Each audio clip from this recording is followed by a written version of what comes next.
Chapter 3. Problem? I hurried over to them on the couch.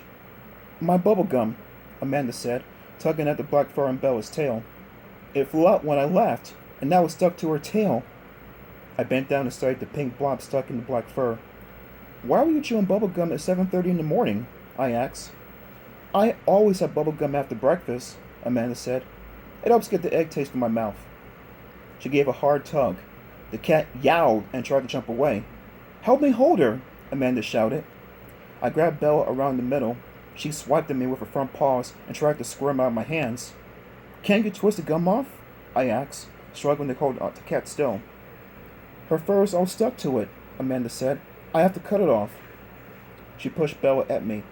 I gripped her and held her tight against my chest. The cat's heart was beating so hard. I tried to calm her down, but her back was stiff and she held her tail straight out. Amanda ran to the kitchen. A few seconds later, she returned carrying a pair of scissors. Hold her still, she ordered. I'm trying, I said. She doesn't like this.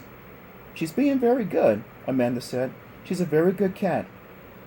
Amanda slid one hand down the cat's tail. I couldn't bear to watch. Just don't cut her tail off, I said. Snip, snip. All done, Amanda said. She held up a glob of pink gum covered in fur. Bella pulled free and jumped to the floor. She turned and stared at us, her tail curling up behind her. Amanda, look what you did, I cried. She has a bald spot in her tail.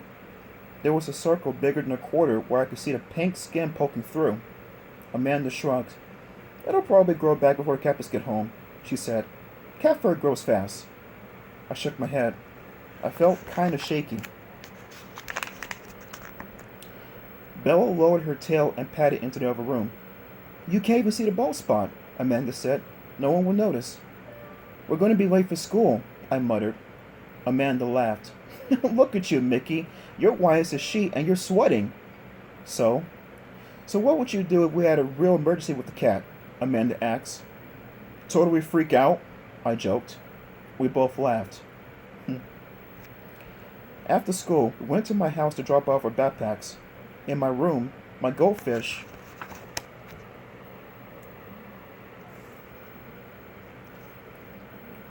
was staring out of the tank at me. I picked up a box of fish food and started to sprinkle some into the water. Not like that. Amanda grabbed the food box from my hand. Just give him a little at a time, Mickey. You don't want fat goldfish, do you? Huh? Fat goldfish? I tugged her hair just to be annoying. Are you the goldfish expert too? She ignored me and moved to the cage where I keep Zorro, my white mouse. Zorro twitched his pink nose and poked it through the cage bars. He likes attention. Are you sure he's getting enough exercise? Amanda asked. Why don't you go on Animal Planet? I said. You could be the expert on every animal. Amanda tickled Zorro's head. Maybe I will, she said. Are you giving him carrots and fresh fruit? What's up with all the advice? I said. You're the one who stuck bubblegum to Bella's tail. Accidents happen, Amanda said. Laughing, she shoved me out of the way so she could be the first one down the stairs. We crossed the driveway, bumping each other, trying to knock each other over, and we were still arguing about who was an animal expert and who wasn't. When we were inside the Kaplan's house, it took a while to find Bella. She was in the laundry room, pressed between the washer and the dryer. It was a cozy spot. Maybe she stayed there a lot, or maybe she was playing hide and seek with us. She stared up at us with those yellow eyes, stared hard. Of course, we knew what she wanted, her dinner. Amanda and I turned and started for the kitchen. Bella stood up and followed us. We were crossing the front hall when I saw something that made me gasp. Oh no! The front door! I cried. We had left it wide open. I started toward it, but bumped into Amanda. It took me a few seconds to catch my balance.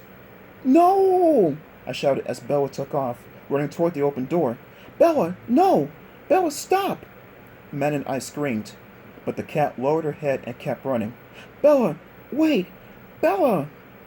The cat flew out the open door and darted down the front lawn. We chased after her. My heart pounded so hard my chest hurt.